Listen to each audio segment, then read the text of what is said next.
Well, my name is Manuel Carrizalez, and been with Brother Copeland now 18 years as far as partners. I got to come over here and hear him when I just got out of prison.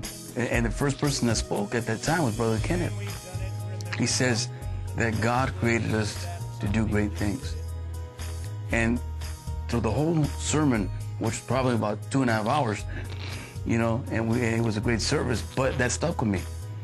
And that God created me to do something. And all I knew I was created for at the time was to be a hardcore gang member and the prison lifestyle I lived. So that was my turning point, and from there, stay focused. Man, I gave my heart to Christ, a few months after that. But Brother Kenneth started talking about, seed time and harvest and planting seed and giving. I'm like, what do you mean, So I started searching the scriptures out. And that's when God started dealing with me about giving. So I started taking this message, man, back to the ghettos and sharing with the people that, you know what, you don't have to live like this. God created you to win.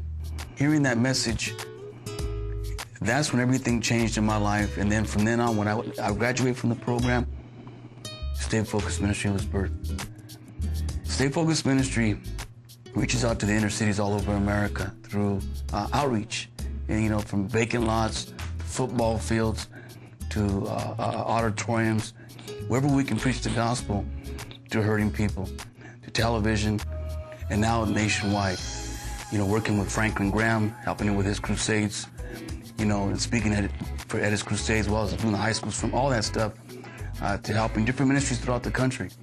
So, it's just amazing what God's done. And God has given you a godly woman, a godly wife.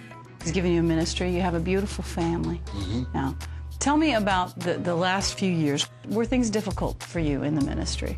For our ministry, what I do, I'm always around death. It ain't like where people are coming to church and bringing in their kids. We're going to homes, man, with crackheads, or mom on the streets, kids home hungry. You got 6, 7-year-old kids, man, all loaded outside smoking dope. That's the kind of stuff I see all the time. That can wear on you. Day in and day out, people calling you, man, I need help. Can you come pray for me? My kid's been gunned down. Dad's in prison. So for us, if you hear that 24/7, it's going to wear on you. And I remember coming over here in 2004 to the meeting, and Brother Jesse called me out in the meeting. I appreciate your servanthood. And I needed that word. We're planning your destiny and your future that will happen quickly. With the right tools to accomplish it, and to go forward with such a bang that people will say, what has happened to him?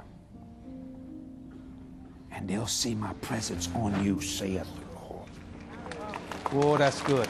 Give the Lord a hand clap for that. And everything he said, it just went off like a shotgun in my spirit. And right after that, it would just re-ammo for us to go back into the streets again, even become more aggressive, more vigorous, and being more bold. So right after this word, you're given a grant by the government? Yes. For $600,000. You're able to apply that towards mentoring and towards becoming more personal, more relational with the kids, which you really need that. You can't just speak one time and walk away and it be fixed, right? Yeah, exactly. That's coming to an end, and you needed another touch from God. You needed another confirmation, didn't you? Yeah, in 2006, the Lord spoke to me, he goes, you know what, you need a plan. Because it's only for 3 years. And so what happened was that the schools started calling us, all kinds of schools. We're in 14 different schools. And all these different kids are calling us, can you be my mentor? Can you be my mentor? So with the referrals from the principals, the referrals from the counselors, we're getting referrals from the probation, parole. So the monies that we got were only for 3 years. Well, this is our 3rd year coming up, okay? In 2006, the Lord says, you know what, you need to plant a significant seed into Brother Copeland's ministry and to believe me for a harvest. So you planted your seed? Planted a seed and walked away, saying, what did I do? After that happened, he walked away. I said, okay, Lord, I just trust you. And then in 2007, within a year, our city has just exploded as far as the gang violence in our city alone. So We met with all the politicians there. We met with the supervisors, the 5 supervisors, the 7 wards. And I spoke in front of all of them. And I told everybody there, I said, you know what, I don't need your money, but I'm here because I want to help you guys. And I believe that if we work together, we can make an impact. I said, but it's God that meets my need. Them were exact words I told them. And then, after that, we all got together and put together a plan. And then they came and said, Manuel, we want to talk to you about this budget. So we proposed $500,000. And they approved it.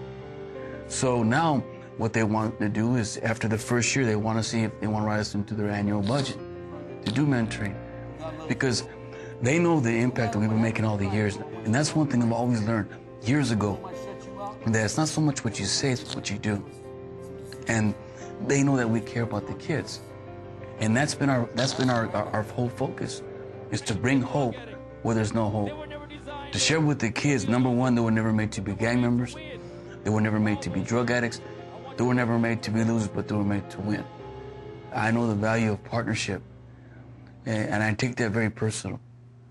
And I remember when I got out of prison, you know, that I received a couple of books from Brother Kenneth's ministry, and also a Bible. That really blessed me. And it takes partners to make things happen like that, because it takes resources. And we model our ministry after Brother Kenneth. The integrity, the character, the accountability. But I am very grateful and very humbled just to sit in front of the camera and to share just my story of how God can take a man's life and take him out of a pit of hell, literally a pit of hell, in a prison cell. So anytime I get time to preach the gospel, to share my faith of what Christ can do, we get out there and do it.